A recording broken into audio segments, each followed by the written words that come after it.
हमारे पाठ का नाम है लिपि और व्याकरण। इस पाठ के अंतर्गत हमने लिपि किसे कहते हैं, व्याकरण किसे कहते हैं, व्याकरण का अध्ययन क्यों आवश्यक है, व्याकरण के कितने अंग हैं, इन सब बातों के बारे में पढ़ा था। तो आइए अब देखते हैं अभ्यास के अंतर्गत हमें कौन कौन से प्रश्न पूछे गए हैं। तो सबसे पहला प्रश्न है हमारा, लिपि किसे कहते हैं। तो जैसा कि आपने पाठ के अंतर्गत पढ़ा था कि भाषा को लिखने के लिए जिन वर्णों या जिन चिन्हों का प्रयोग किया जाता है उसे लिपि कहते हैं। तो यहाँ पर देखिए लिपि की परिभाषा।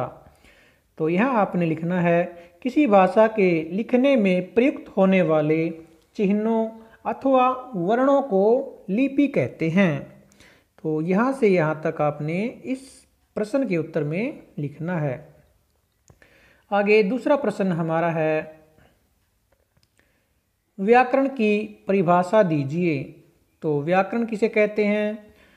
वह शास्त्र जिसके द्वारा हम किसी भाषा को शुद्ध लिखना या शुद्ध बोलना और शुद्ध समझना सीखते हैं उसे व्याकरण कहते हैं। तो जैसा कि पाठ के अंतर्गत दिया गया है व्याकरण की परिभाषा, तो यहाँ आपने लिखना है, वह शास्त्र जिसके द्वारा हम किसी भाषा को शुद्ध बोलना, शुद्ध पढ़ना, शुद्ध लिखना एवं शुद्ध समझना सीखते हैं उसे व्याकरण कहते हैं। यहाँ तक आपने इस प्रश्न का उत्तर लिखना है। आगे तीसरा प्रश्न है, व्याकरण को संस्कृत में परिभाषित कीजिए। अर्थात व्याकरण की संस्कृत भाषा के माध्यम से ही परिभाषा लिखनी है। तो आपने यहाँ पर पढ़ा था, जैसे व्याकरण की संस्कृत में परिभाषा, इसमें लिखना आपने, व्याक्रियन्ते व्युत्पाद्यन्ते संसाध्यन्ते अनेनिति शब्द ज्ञान परकम व्याकरणम।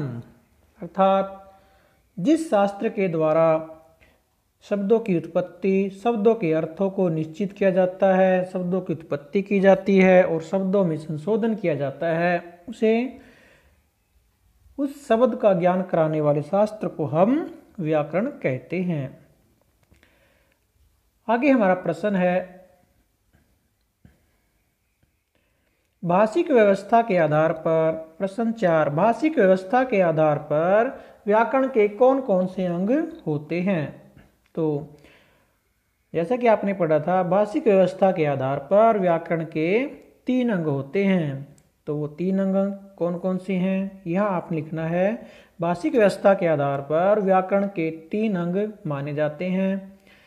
नंबर 1 वर्ण या अक्षर, नंबर 2 शब्द या पद, और तीसरा है वाक्य। तो यहाँ आपको इन तीनों अंगों के नाम लिखने हैं। उसके बाद है प्रश्न 5, निम्नलिखित रिक्त स्थानों की पूर्ति कीजिए। पहला है हमारा, भाषा की प्राचीनतम लिपि डैश है। तो भाषा की प्राचीनतम लिपि कौन सी है? ब्राह्मी।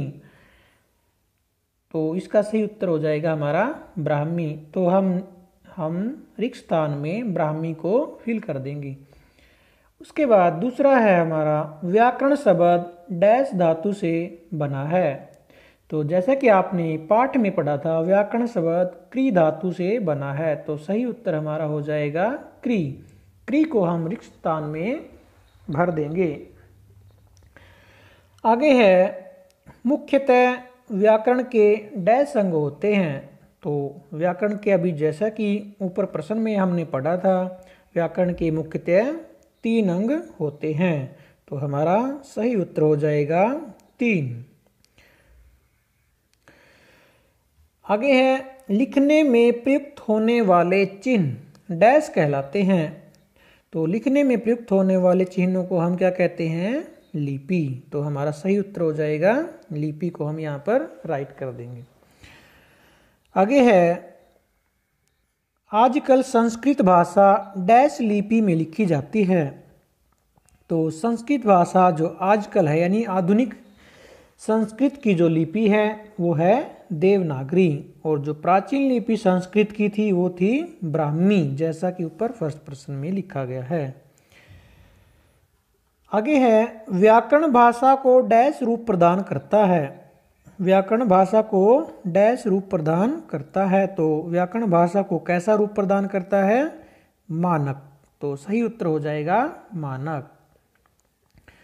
आगे है शब्द ज्ञान का जनक डैश है, तो शब्द ज्ञान का जनक अर्थात पिता किसे कहा गया है? व्याकरण को। तो हमारा सही उत्तर आ जाएगा व्याकरण। आगे है व्याकरण डैश का समूह है, तो व्याकरण किसका समूह है? नियमों का। तो सही उत्तर हो जाएगा नियमों। व्याकरण नियमों का समूह है। उसके बाद प्रश्न 6 में हमें कुछ भाषाएं दी गई हैं और उनके सामने लिपि आपने उन भाषाओं की लिपि आपने लिखनी है। तो सबसे पहली भाषा है हमारी संस्कृत। तो संस्कृत की लिपि जैसा कि आपको पता है देवनागरी होती है, तो यहाँ पर हम क्या लिख देंगे? देवनागरी। ठीक है।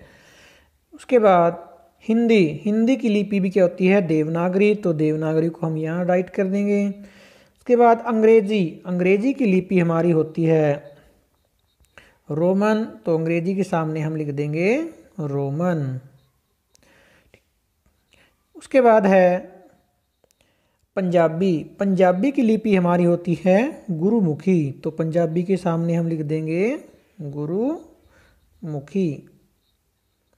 ठीक है। आगे है उर्दू। उर्दू की लिपि हमारी होती है फारसी, तो उर्दू के सामने हम लिख देंगे फारसी। आगे पूछी गई है अरबी। अरबी भाषा की लिपि अरबी ही होती है, तो इसके सामने हम क्या लिख देंगे? अरबी। ठीक है। ये था हमारा प्रश्न 6। इसके बाद प्रश्न 7 में पूछा गया है निम्नलिखित प्रश्नों के दिए गए विकल्पों में से उचित विकल्प चुनकर लिखिए। तो सबसे पहला हमारा प्रश्न है किसी भाषा के लिखने में प्रयुक्त होने वाले चिन्हों को डैश कहा जाता है। तो इसका उत्तर आपको पता है, किसी भाषा को लिखने में जो चिन्ह या वर्ण प्रयोग किए जाते हैं उसे हम लिपि कहते हैं। तो आप लिपि पे टिक लगा देंगे और यहाँ पर आप लिपि को राइट भी कर देंगे। आगे है संस्कृत भाषा की लिपि है, तो संस्कृत की भाषा की लिपि आपको पता है देवनागरी होती है, तो देवनागरी पर हम टिक का निशान लगा देंगे। भारतवर्ष की प्राचीनतम लिपि है। भारतवर्ष की प्राचीनतम लिपि कौन सी है? तो भारत की प्राचीनतम लिपि ब्राह्मी है, तो ब्राह्मी पे हम टिक का निशान लगा देंगे। आगे है व्याकरण डैश का समूह है, तो व्याकरण किसका समूह है? व्याकरण नियमों का समूह है, तो सही उत्तर पे हम लगा देंगे टिक नियमों का। आगे है व्याकरण के मुख्य अंग हैं। व्याकरण के मुख्य अंग कौन कौन से हैं, अर्थात कौन कौन से नहीं, यहाँ पर कितने अंग होते हैं ये इसके बारे में पूछा गया है। तो कितने अंग होते हैं हमारे? 3। वर्ण, संबंध और वाक्य, ये 3 अंग होते हैं, तो हम 3 पर टिक का निशान लगा देंगे। तो ये था हमारा व्याकरण के पाठ 2 का अभ्यास। इस पाठ में से आपने प्रश्न 1, 2, 3 व 4 इन चारों प्रश्नों को अपनी नोटबुक में अच्छे से साफ लिखावट में लिखना है। कटिंग का अपने विशेष ध्यान रखना है। कई बच्चे कटिंग बहुत ज़्यादा कर देते हैं, तो वो पता ही नहीं चलता कॉपी फेयर कॉपी है या रफ कॉपी है। तो कटिंग का विशेष ध्यान रखें और शब्दों के बीच में एक प्रॉपर गैप लेकर चलें। आपस में शब्दों को मिलाए न। जैसा कि आपको बताया है, एक पेंसिल के बराबर आपको सभी शब्दों के अंदर गैप देना है बीच में। तो इस प्रकार से आपने अच्छी तरह से अपनी नोटबुक तैयार करनी है। 1 से 4 तक के प्रश्न आप नोटबुक में तैयार करेंगे और प्रश्न 5 और 6 और 7 इन तीनों प्रश्नों को आप अपनी जो है बुक के अंदर ही पेंसिल से फिल करेंगे। तो आज के लिए सिर्फ इतना ही। धन्यवाद।